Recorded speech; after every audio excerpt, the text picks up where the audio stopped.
অখিল ভারতীয় বিদ্যার্থী পরিষদের পক্ষ থেকে গাজলের সমষ্টি উন্নয়ন আধিকারিককে ডেপুটেশন। অখিল ভারতীয় বিদ্যার্থী পরিষদ গাজল ব্লকের পক্ষ থেকে মশালদিঘি শিবব্রতী বিদ্যাপীঠের অনিয়ম নিয়ে সোমবার দুপুরে গাজল ব্লক প্রশাসনকে ডেপুটেশন দেওয়া হলো। অভিযোগ, মশালদিঘি শিবব্রতী বিদ্যাপীঠ বিগত বছরে টেন্ডার করে ক্লাসরুমের প্রস্তাব আসে, একটি এন্টারপ্রাইজ কাজের বরাত পায়, অথচ এই স্কুলের কোনো কাজই হয়নি। ওই সংগঠনের দাবি টাকা তছরূপ হয়েছে।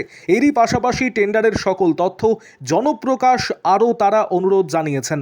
এই সংগঠনের বেশ কিছু সদস্যরা গাজল ব্লক প্রশাসনের কাছে গিয়ে লিখিত ডেপুটেশন জমা দিয়ে আসেন। ব্লক প্রশাসন সূত্রে খবর, তাদের ডেপুটেশন গ্রহণ করা হয়েছে, তদন্ত করে খতিয়ে দেখার আশ্বাস দিয়েছেন। আরও আপডেট থাকতে আমাদের ভিডিও শেয়ার ও ফেসবুক পেজটিকে লাইক করে ফলো করে দিন। বিদ্যালয়ে এটি উন্নয়নের স্বার্থে একটি ফান্ড, সেটা মোটামুটি 4,74,000 টাকা।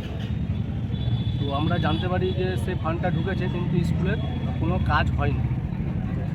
তো এর মধ্যে পঞ্চায়েত সমিতির মাধ্যমে যে ফান্ডটি ঢুকেছে, আমরা সেটা জানার জন্যই যে সেই ফান্ডের কি টাকাটা কোথায় গেল, বা কিভাবে ওই স্কুলে কি খরচা হয়েছে কি হয়নি, বা ফান্ডের টাকাটা কি করলো, সেই বিষয়ে জানার জন্য আজকে আমরা ভিডিও অফিসে এসেছি। এই সেই ফান্ডের টাকাটা ঢুকেছে আমরা যেটা দেখতে পাচ্ছি, সেখানে যে টেন্ডার আইডি, সেই টেন্ডার আইডিটাও আপনারা দেখুন এখানে দেওয়া আছে টেন্ডার আইডিটা। সেই ভিত্তিতেই আমরা আজকে বিডিও সাহেবের কাছে একটি লিখিত অভিযোগ দিই যে এই টাকাটা কি অ্যাকচুয়ালি ঢুকেছে, তো টাকাটার কাজ কি হয়েছে।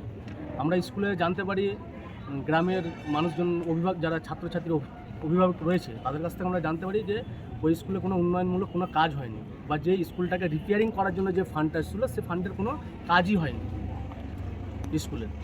তো আমরা সেই জন্য স্যারের কাছে আসলাম। স্যার আমাদেরকে বললেন যে আমাদেরকে জানাবেন আদৌ ফান্ডের টাকাটা ঢুকেছে। প্রথমবার তো স্যার বলছিলেন যে এই ফান্ডের টাকাটা ঢুকেইনি, তারপরে পরের বার আমাদেরকে ডেকে বললেন, মোটামুটি আধা ঘন্টার পর আমাদেরকে বললেন যে সেটা আমরা আপনাদেরকে জানাবো, কয়েকদিনের মধ্যে আপনাদেরকে জানাবো।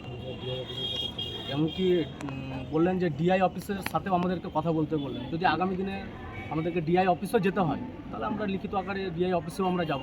এই টাকাটা কি আমাদের কাছে তথ্য আছে যে টাকাটা উঠে গেছে, কিন্তু এখানে বলছে যে আমরা এখনও তথ্য পাইনি টাকাটার বিষয়ে। ঠিক আছে, তার জন্য কি ভিডিও সারি রেখেছি, দেখে তার কাছ থেকে শুনলেন, তিনিও একই কথা বলছেন, ডিআই অফিসের কথা বলছেন এখন। তো আমরা দরকার হলে আগামী দিনে আমরা ডিআই অফিসেও যাব। এই যে কোনো ফান্ডের টাকা, ঠিক আছে, রিপেয়ারিংয়ের জন্য এই টাকাটা এসেছিল। আমি চাইছি যে এই টাকাটা কিভাবে খরচ করেছে, ফান্ডটা কিভাবে এসছে, কিন্তু খরচ করেছে কি করেনি, তার পূর্ণাঙ্গ আমরা তদন্ত চাই। যদি এটা কোনো দুর্নীতি হয়ে থাকে, সেটা প্রকাশ্যে আসুক, প্রকাশ্যে এসে, আর যারা এই দুর্নীতিটা করেছে তাদের যাতে কঠোর থেকে কঠোরতম শাস্তি হয়, এটুকুটাই আমাদের দাবি। তো আগামী দিনে যদি আমরা দেখি যে দুর্নীতিতে কেউ বেরিয়ে এসছে, সে যত বড়ই পণ্ডিত হোক, শিক্ষা অঙ্গনের টাকা যদি কেউ তছনছ করে, তাদেরকে অখিল ভারতীয় বিদ্যার্থী পরিষদ কোনো মতেই ছাড়বে না। তার জন্য যত দূর যেতে হয় বিদ্যার্থী পরিষদ যাবে, আইনের আওতায় এনে তাদেরকে কঠোর থেকেও কঠোরতম শাস্তির আবেদন জানাবে।